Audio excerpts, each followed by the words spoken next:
నీవు సత్యమును అనుసరించి నడుచుకొనుచున్నావు. 3 యోహాను 1:3.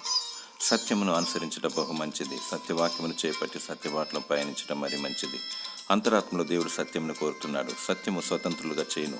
సత్యము నిన్ను సాత్వికములోనికి నడిపించును. సాత్వికులు భూలోకమును స్వతంత్రించుకొందురు. మనం ఈ లోకాన్ని విడిచిపెట్టి వెళ్లే వరకు అపవాదితో ఆత్మీయ పోరాటం ఉంటుంది. వాని తంత్రములను ఎదిరించుటకు సత్యమైన దట్టి ఎంతైనా అవసరం. దుష్టుడు అబద్ధికుడు, అబద్ధమునకు జనకుడు కనుక నిన్ను సమీపించలేడు. ఎందుకనగా నీలో ఉన్నవాడు ఈ లోకంలో ఉన్న వాని కంటే గొప్పవాడు. ఆయన సత్యవంతుడు. ప్రభువైన యేసుక్రీస్తు మొదటివాడు, కడపటివాడు. కలువరి శిలువలో రక్తం చెందించి చనిపోయి తిరిగి లేచాడు. ఆయన యుగయుగములకు సజీవుడు, పరిశుద్ధుడు, సత్యస్వరూపి, సమీపించరాని తేజస్సులో వసించువాడు. ఆయన పూజారుడు, స్తోత్రారుడు. ఆయనే మార్గము, సత్యము, జీవము. ఆయనను ఆత్మతో సత్యముతో ఆరాధించు. దేవుడు నిన్ను సత్యమందు నిలిపి సంపూర్ణునిగా చేయునుగాక. ఆమేన్.